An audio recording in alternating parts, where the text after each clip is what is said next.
Hi, I'm Janet Glynn. Welcome back to our very final block for the basic Saturday sampler here for December.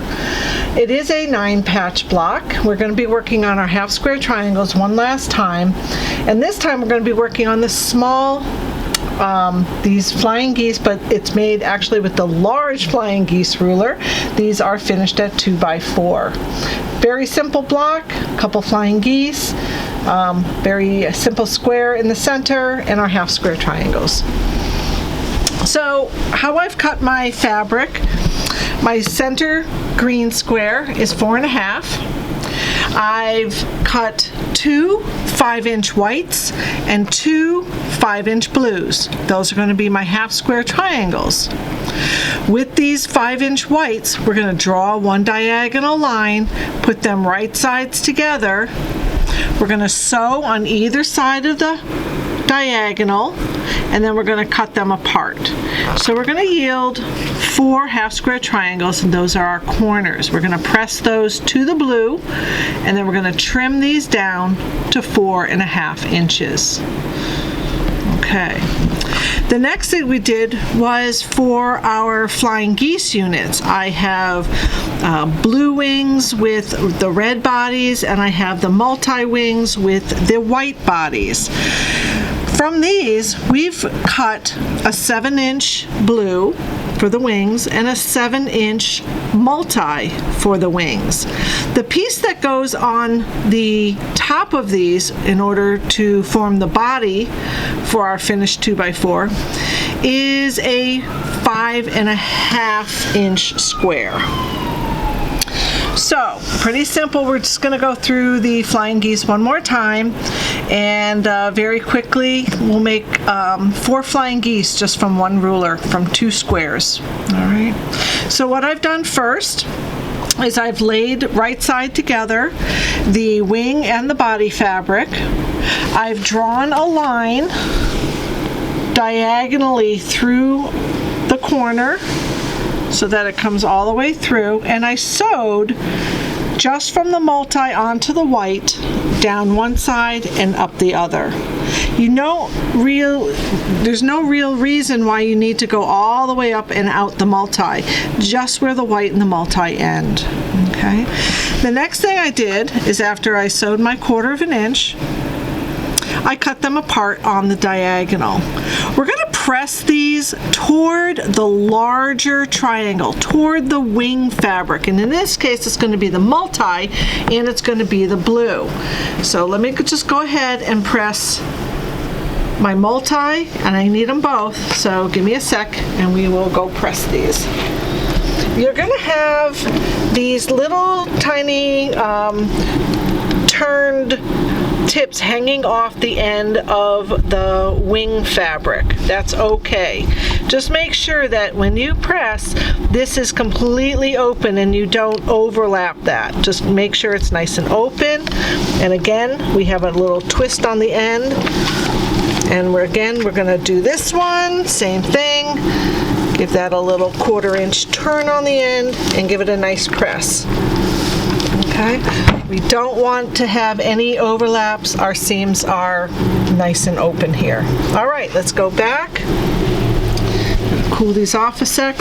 So now we have these 2 units. One of our triangles is much larger than the other. We're going to put these like squares together. This is a square. I know it hangs off a little bit, but it is basically a square. And we're going to put the white corner onto the multi and the multi onto the white, so just like this. And we're going to line up our square. So here's my corner where the white and the multi meet, and in this corner as well. So here I formed a square, and I'm going to draw one line diagonal perpendicular to my seam. So straight across from this corner to this corner. And for that, I'm using my friction pen. And I'm just going to place these right in the corner and give it a nice straight draw. And we're going to go ahead and sew this pretty quickly on either side of that line. What I like to do is maybe put a little pin on this side so it doesn't shift on me, and one more on this side. Well away from the 1/4 inch on either side of the line. So let's go sew a 1/4, flip it around, and do a 1/4. Now don't forget, you're going to repeat this exact same steps for the blue and the red. All right, so I have my 1/4 inch foot on. Just go ahead. Now, be careful. You see how the seam is pressed in that direction? It's really important that you keep that seam nice and flat. You don't flip either of your seams. Okay, beautiful. All right, we'll go down one side, flip it around, come down the other. My thread's in the way.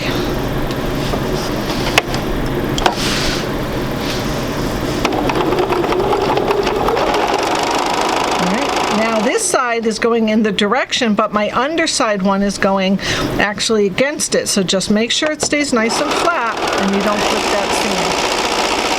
You did a really good job pressing. You should be good to go. All right, so up one side, down the other. And now we're going to go ahead and cut this in half on the line that we just sewed next to. So from corner to corner. And what this yields is two shapes that look like this.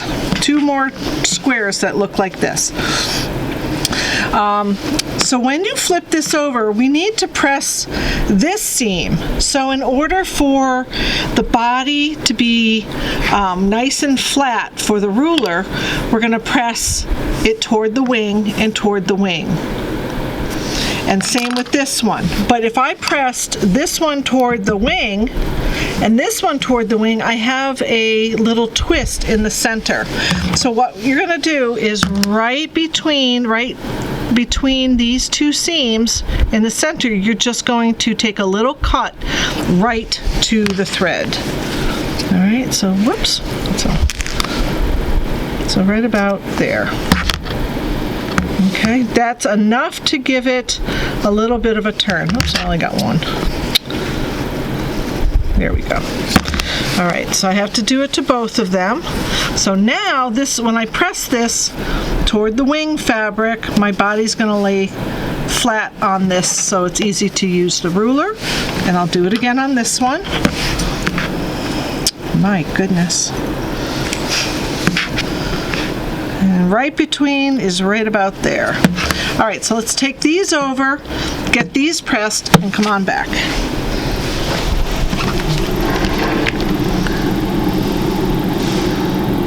So when I press this, I give it just a little tug, because again, I don't want any of the fabric to be puckered up into the corner. Okay, give that a nice press. And same with this one. How are these going to make flying geese? Okay, so let's go back, get our tool. So let me show you the tool real quick. The tool we're going to be using is the large flying geese ruler. And it's 8 inches long by 4 inches tall. So this will make a finished 4x8 flying geese. We are going to be using this end piece right here, which is 2 inches by 4 inches. It's always half of each other. So 2x4, 4x8, etc.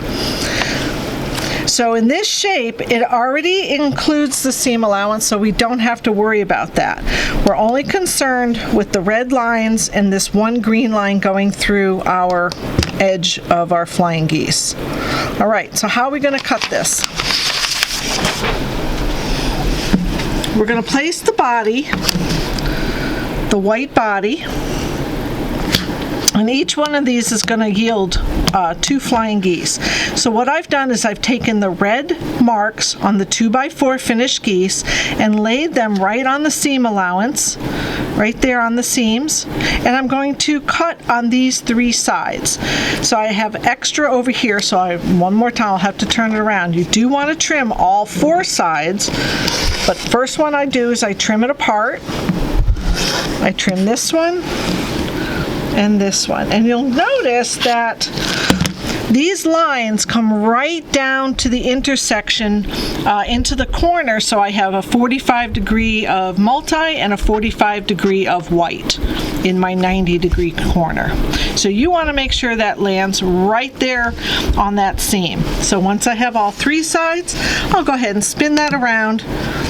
We put my ruler back down on it, and now this big green line that has part of the 4x8, it is now going through the intersection on that seam as well. So I know I'm all lined up because all those lines are on my cut or my seam. All right, so there we go. So there's your flying geese, and again, this will measure 2.5 by 4.5. That's an unfinished size. So when we go to sew this will be our finished 2x4.